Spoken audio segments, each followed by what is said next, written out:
Hello dear friends, ഇന്ന് Sunday ആയിട്ട് നമുക്ക് കുറച്ച് ദേവാലയങ്ങൾ സന്ദർശിക്കാനായിട്ട് പോയാലോ? ഇപ്പോൾ ഞങ്ങൾ ആലപ്പുഴ സൈഡിലുള്ള കുറച്ച് ദേവാലയങ്ങളിലേക്കുള്ളൊരു യാത്രയിലായിരുന്നു. അപ്പോൾ ഞങ്ങൾ കുർബാന കാണുന്നതിന് വേണ്ടിയിട്ട് ആദ്യമായി അരൂരുള്ള സെൻറ്റ് അഗസ്റ്റിൻസ് ചർച്ചിലാണ് കുർബാനയ്ക്ക് കയറിയത്. വളരെ മനോഹരമായിട്ട് നമ്മൾ പുതിയതായി നിർമ്മിച്ചൊരു ദേവാലയമാണ് എങ്കിൽ കൂടി നല്ല രീതിയിൽ പണിതൊരു നല്ല ദേവാലയമായിട്ടാണ് തോന്നിയത്. അടുത്തായി നമ്മൾ പോയത് അറത്തുങ്കൽ പള്ളിയിലേക്കാണ്. നമുക്ക് ലോകത്തിലെ ഏറ്റവും ആദ്യമായിട്ട് സെൻറ്റ് സെബാസ്റ്റ്യൻ്റെ പേരിൽ ഏറ്റവും വലിയൊരു ഷ്രൈനായിട്ട് വന്നൊരു ദേവാലയമാണിത്. അതോടൊപ്പം തന്നെ ആലപ്പുഴ ഡയസസിലെ ഏറ്റവും ആദ്യത്തെ ബസിലിക്കയുമാണ്. എപ്പം നമ്മൾ അർത്തുങ്കൽ ചെന്നാലും നല്ല തിരക്കാണ് വിശ്വാസികളുടെയും. അതോടൊപ്പം അവിടെ പ്രാർത്ഥിക്കാനായിട്ടും നേർച്ച കഴിക്കാനൊക്കെ ആയിട്ട് എത്തുന്ന ഒരുപാട് ആളുകളുണ്ട്. അപ്പം എന്നത്തെയും പോലെ തന്നെ നല്ല തിരക്ക് ഉണ്ടായിരുന്നു. പ്രത്യേകിച്ച് സൺഡേ ആയതുകൂടി നല്ല രീതിയിൽ തിരക്കുണ്ടായിരുന്നു. നമ്മളവിടെയുള്ള ദേവാലയത്തിൽ കയറി അവിടെ കുറച്ച് നേരം പ്രാർത്ഥിച്ചു, നേർച്ചകളൊക്കെ കഴിച്ചു. അവിടെ നമുക്ക് അടിമ വെക്കാനും അതോടൊപ്പം തന്നെ കഴുന്നെടുക്കുന്നതിന് വേണ്ടിയിട്ടും ഒക്കെയുള്ള സൗകര്യം ഉണ്ടായിരുന്നു. അവിടെ നിന്ന് ഞങ്ങൾ നേരെ പോയത് അർത്തുങ്കൽ ബീച്ചിലാണ്. നല്ലൊരു എക്സ്പീരിയൻസ് ആയിരുന്നു. കാരണം നമുക്കതൊരു വളരെ പീസ്ഫുള്ളായിട്ടുള്ള ഒരു സ്ഥലമായിരുന്നു. അതോടൊപ്പം തന്നെ സൺഡേ ആണെങ്കിലും ഒരു ഹോളിഡേതായിട്ടുള്ള തിരക്കുകളൊന്നും തന്നെ അവിടെ ഉണ്ടായിരുന്നില്ല. വളരെ കുറച്ച് ആളുകൾ മാത്രമേ അവിടെ ഉണ്ടായിരുന്നുള്ളൂ. അപ്പോൾ കുറച്ച് നേരം അവിടെ ഞങ്ങൾ ടൈമൊക്കെ സ്പെൻഡ് ചെയ്തു. കുറച്ച് നേരത്തേക്ക് ഞങ്ങൾ അവിടെ കാറ്റിക്കൊണ്ടിരുന്നു, വർത്തമാനമൊക്കെ പറഞ്ഞു. അങ്ങനെ കുറച്ച് ടൈമൊക്കെ സ്പെൻഡ് ചെയ്തു, കുറച്ച് ഫോട്ടോസൊക്കെ എടുത്തു. അതിനുശേഷം നമ്മൾ നേരെ തിരിച്ചു പോരുകയാണ് ചെയ്തത്.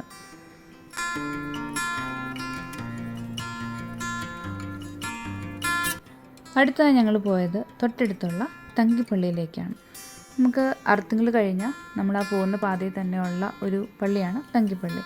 അപ്പോൾ ഇതും ഒത്തിരി ഫേമസ് ആയിട്ടുള്ള ഒരു ദേവാലയമാണ്. അതോടൊപ്പം തന്നെ ഒത്തിരി അത്ഭുതങ്ങൾക്കും സാക്ഷ്യങ്ങൾക്കും ഒക്കെ ആയിട്ട് വഹിച്ചിട്ടുള്ളൊരു പള്ളിയാണ്. അപ്പോൾ ഇവിടെ എത്തിയപ്പോഴും നമുക്ക് കുർബാനയും സൺഡേ ക്ലാസ്സൊക്കെ കഴിഞ്ഞ ഒരു ടൈമിലാണ് ഞങ്ങളവിടെ എത്തിയത്. അപ്പോൾ അതോടൊപ്പം തന്നെ നമുക്ക് പീസ്ഫുള്ളായിട്ട് അവിടെ ഇരുന്ന് പ്രാർത്ഥിക്കാനായിട്ടുള്ളൊരു അവസരം കിട്ടി. അപ്പോൾ അവിടെ ദേവാലയത്തിൽ പല രീതിയിലുള്ള കാഴ്ചകളും നേർച്ചകളും ഒക്കെ നടക്കുന്നൊരു സ്ഥലമാണ്.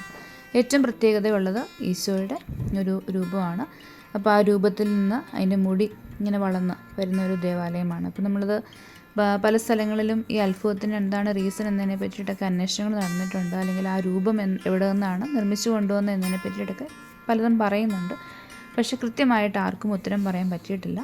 എങ്കിലും ഈശോയുടെ അത്ഭുതം എല്ലായ്പ്പോഴും ഇങ്ങനെ ആളുകൾ വിശ്വസിച്ച് അവിടെ വന്ന് പ്രാർത്ഥിക്കാറുണ്ട്.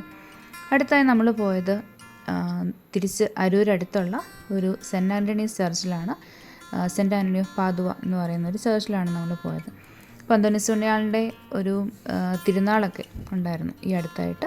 അപ്പോൾ അതിനെല്ലാം ശേഷം ചെറിയ തിരക്കോടുകൂടി ആയിരുന്നു ആ ഒരു പള്ളിയും പരിസരമൊക്കെ ഉണ്ടായിരുന്നു. അപ്പോൾ അവിടെ എത്തി നല്ല രീതിയിൽ നമ്മൾ പ്രാർത്ഥിച്ചു. അതിനുശേഷം നമ്മളവിടെ തൊട്ടടുത്തൊരു കായലുണ്ട്, ആ കായലിൻ്റെ അവിടേക്ക് വിസിറ്റ് ചെയ്തു.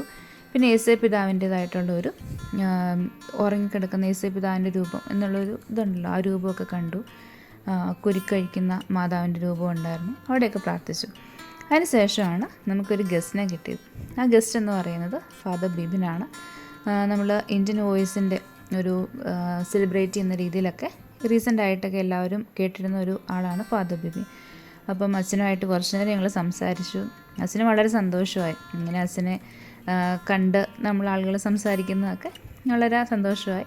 നമ്മൾ വളരെ പരിചയമുള്ള ഒരാളെ കണ്ട പോലെയോ അല്ലെങ്കിൽ നമ്മളുമായിട്ട് വളരെ സൗഹൃദമുള്ളൊരു വ്യക്തിയെ കണ്ട പോലെ ഞങ്ങൾക്കത് ഫീൽ ചെയ്തുള്ളൂ. നല്ല രീതിയിലാണ് അച്ഛൻ നമ്മളുമായിട്ട് ഇടപെട്ടത്. അതിനുശേഷം ഞങ്ങളുടെ ഒരു ലക്കിന് അച്ഛനിൽ നിന്ന് ഞങ്ങൾക്കൊരു ഷോർട്ടായിട്ടുള്ളൊരു പാട്ട് നമുക്ക് കിട്ടി.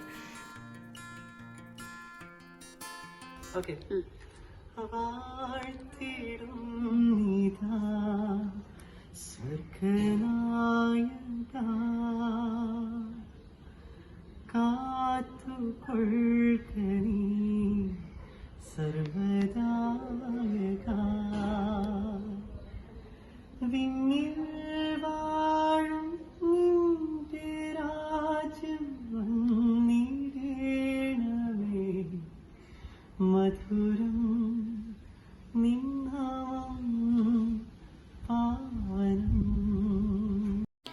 അപ്പോൾ നമ്മുടെ ഒരു സൺഡേ വെൽ സ്പെൻഡ് സൺഡേ ആയി മാറിയല്ലേ.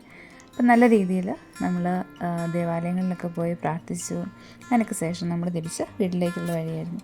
അപ്പോൾ ആ വഴി ഞങ്ങൾ തൃപ്പൂണിത്തുറയുള്ള ന്യൂക്ലിയസ് മാളിൽ കയറി, അവിടുത്തെ മക്ഡൊണാൾഡ്സിൽ കയറി നമ്മൾ ചെറുതായിട്ടൊരു ഫുഡിങ് നടത്തി. അപ്പോൾ നമ്മളവിടെ വന്ന് മക്ഫ്രി കഴിച്ചു. അതോടൊപ്പം തന്നെ നമ്മളൊരു മക്ഡി മീൽസും കൂടി കഴിച്ചതിന് ശേഷമാണ് വീട്ടിലേക്ക് പോയത്. അപ്പം നല്ലൊരു സൺഡേ ആയിരുന്നു, നല്ല രീതിയിൽ സ്പെൻഡ് ചെയ്തു. Hope you enjoyed the video. Thank U.